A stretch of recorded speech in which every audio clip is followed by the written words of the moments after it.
안녕하세요, 세린입니다. 벌써 두 번째 영상으로 찾아뵙게 됐네요. 만약에 이 동영상을 보시는 분들 중에서 첫 번째 영상을 보지 않으신 분들이 계시다면 꼭 첫 번째 영상인 폭식을 멈추려면을 보고 오시길 바래요. 이 영상은 그 첫 번째 영상에 소개된 방법이 왜 효과적인지를 다루기 때문에 첫 번째 영상을 보지 않으셨으면 이 영상을 이해하시기가 어려울 수도 있거든요. 그리고 제가 지금 아침이라서 목이 굉장히 많이 잠겨 있는데 양해를 부탁드리겠습니다.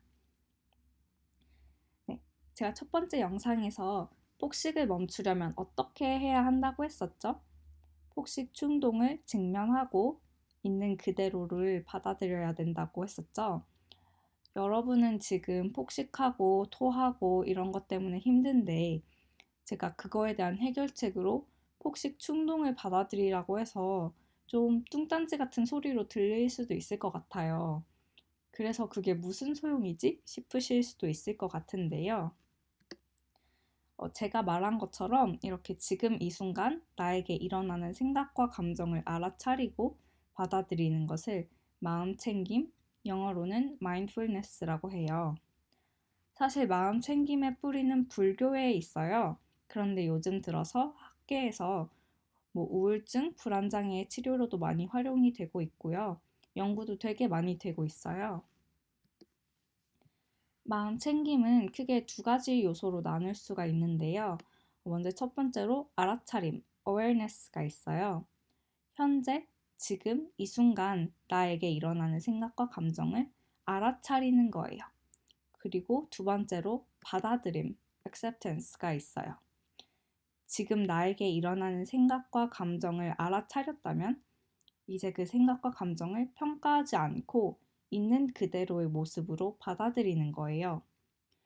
생각과 감정을 평가하지 않는다는 것은 이런 감정은 좋아, 이런 감정은 나빠, 이렇게 평가하지 않는다는 거예요. 행복한 건 좋은 거고 우울한 건 나쁜 거야. 이렇게 평가하는 게 아니라 아, 내가 지금 행복하구나. 혹은 아, 내가 지금 우울하구나. 이렇게 그냥 내 생각과 감정을 있는 그대로 받아들인다는 거예요. 이번 영상에서는 마음챙김의 첫 번째 요소인 알아차림이 왜 폭식을 멈추는 데 효과적인지를 알아볼게요. 그리고 다음 영상에서는 두 번째 요소인 받아들임이 왜 효과적인지 얘기를 나눠볼게요.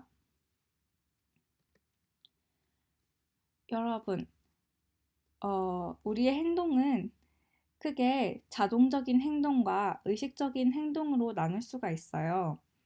다들 자전거 타실 줄 아시나요? 사실 전 못하는데 예시를 자전거 타는 걸로 한번 들어볼게요. 맨 처음에 자전거 타는 법을 배울 때에는 막 이런저런 생각을 하면서 자전거를 타잖아요. 핸들은 이렇게 잡고, 발은 이렇게 하고, 브레이크는 이렇게 잡아야 되겠지. 이런 생각들을 하잖아요. 그런데 연습을 계속 하고, 자전거를 계속 타다 보면 점점 그런 생각들을 하지 않고 타게 되죠. 굳이 손을 어떻게 하고, 발을 어떻게 하고, 이런 생각을 하지 않아도 그냥 자연스럽게 자동적으로 자전거를 탈 수 있게 되잖아요.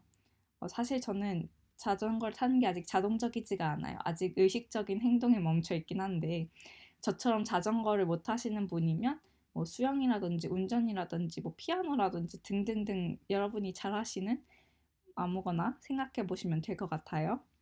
아무튼 자전거를 타는 건 처음에는 의식적인 행동이었지만 반복 학습을 통해서 자동적인 행동이 된 거예요.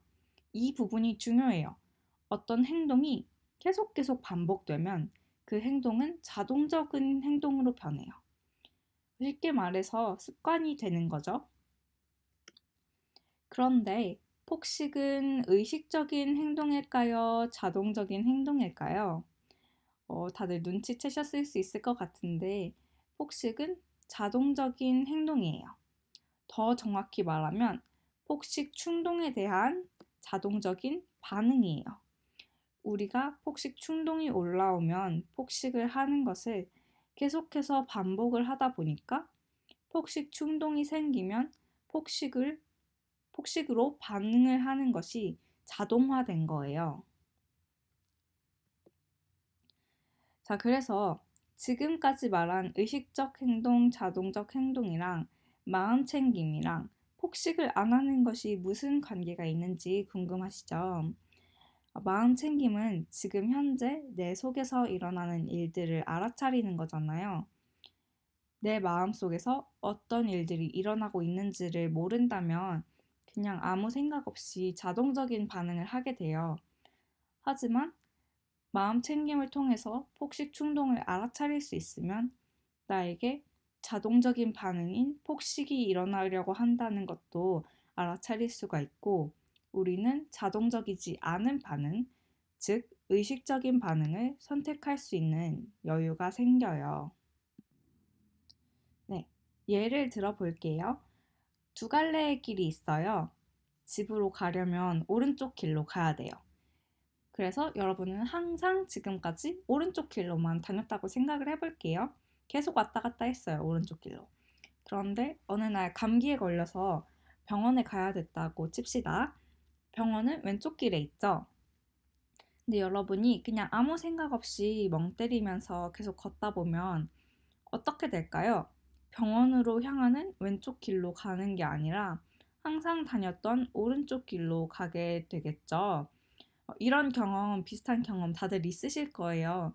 그냥 멍 때리면서 걷다가 원래 가야 되는 대로 안 가고 항상 가던 대로만 가가지고 잘못 왔네? 하는 경험. 오른쪽 길로 가는 건 자동적인 행동이에요. 항상 반복했기 때문이죠. 그래서 아무 생각 없이 걸을 때에는 자동적으로 오른쪽 길로 가게 돼요. 그에 반해서 왼쪽 길로 가는 건 의식적인 행동이에요. 지금까지 반복하지 않았기 때문에 자동화되지 않았거든요. 이 갈래길에서 오른쪽 길로 가지 않고 왼쪽 길로 가려면, 자동적인 행동을 멈추고 의식적인 행동을 하려면 어떻게 해야 할까요? 지금 현재 내 상태를 알아차려야 돼요. 갈래길에서 잠깐 멈춰서서 내가 지금 습관적으로 오른쪽 길로 가고 있구나 라는 걸 알아차려야 근데 병원에 가려면 왼쪽 길로 가야 되니까 하고 왼쪽 길로 갈 수가 있겠죠. 그치만 만약에 지금 자동적으로 내가 오른쪽 길로 가고 있다는 것을 알아차리지 못한다면 그냥 아무 생각이 없이 가다 보면 그냥 계속 오른쪽 길로 가게 되는 거예요. 폭식 충동이 일어났을 때 폭식을 하는 것은 오른쪽 길로 가는 것이랑 똑같아요. 계속 반복되다 보니까 자동적인 행동이 된 거예요. 폭식 충동이 있을 때 폭식을 하는 것은 자동적으로 된 거예요. 그리고 폭식을 하지 않는 것은 왼쪽 길로 가는 거랑 같아요. 왼쪽 길로 가려면 우리가 의식적으로 폭식을 하지 않으려면 의식적으로 생각을 하고 그 길을 선택을 해야 돼요. 그리고 현재 내 상태를 알아차려야 왼쪽 길로 갈 수 있었듯이 현재 내 상태를 알아차려야 폭식을 하지 않을 수 있어요. 폭식 충동이 있고 그래서 내가 폭식을 하려는 반응이 나타나려고 할 때 지금 내가 폭식 충동이 들고 있구나. 그리고 그래서 내가 습관적으로 폭식을 하려고 하고 있구나를 알아차려야 폭식 충동과 폭식의 연결고리를 끊고 의식적으로 폭식을 하지 않는 것을 선택할 수가 있는 거예요. 여러분 지금까지 폭식 충동이 있고 그래서 폭식을 하셨을 때 사실 물론 여러분이 무슨 행동을 하고 있는지를 알고는 계셨겠죠. 그렇지만 그냥 내가 무엇을 하는지 아는 것과 알아차리는 거는 좀 다르거든요. 여러분 지금 다 숨 쉬고 계시죠? 여러분이 숨을 쉬고 있다는 걸 모두 다 알고 계실 거예요. 그렇지만 지금 제가 말하기 전까지는 그 사실을 알아차리지는 못하셨잖아요. 그리고 여러분이 예를 들어서 그냥 걸을 때에도 내 손이 이렇게 가고 있고 내 발이 이렇게 가고 있어. 나는 그래서 걷고 있어. 이렇게 생각하시진 않잖아요. 그냥 걷는 거죠. 내가 걷고 있다는 걸 알긴 하지만 어떻게 걷고 있는지를 알아차리고 있진 않잖아요. 여러분이 폭식을 할 때에도 그 상태였을 거예요. 지금 내 마음속에 어떤 충동이 일어나고 있고 어떤 반응이 일어나고 있는지도 알아차리지 못하셨을 거고, 그래서 내가 내 손은 어떻게 하고 있고 발은 어떻게 하고 있고 이런 것도 전혀 알아차리지 못한 채로 그냥 자동적으로 폭식을 하고 계셨을 거예요. 그래서 이번에는 여러분이 폭식 충동과 그리고 폭식을 하려는 그런 자동적인 반응이 내 속에서 일어나려고 한다는 것을 알아차리신 다음에 이번에는 의식적인 행동을 선택을 하셨으면 좋겠어요. 어, 이제 조금 폭식 충동을 알아차리고 받아들이는 것이 폭식을 하지 않는 것과 무슨 상관이 있는지 좀 아시겠나요? 다음 영상에서는 마음 챙김의 두 번째 요소인 받아들임이 어떻게 폭식을 멈추는 데 도움이 되는지 알아볼게요. 혹시 제가 말한 방법을 시도를 해보셨는데 어려운 점이 있거나 뭐 궁금한 점이 있거나 하시면 영상 밑에 댓글을 달아주세요. 아니면 시도를 해보셨는데 효과적이었다. 이런 글들도 제가 영상을 만드는 데에 힘이 많이 될 것 같아요. 왼쪽 길과 오른쪽 길의 갈래길에서 이번에는 왼쪽 길을 선택하시는 여러분이 되길 바랄게요. 다음 영상으로 만나요.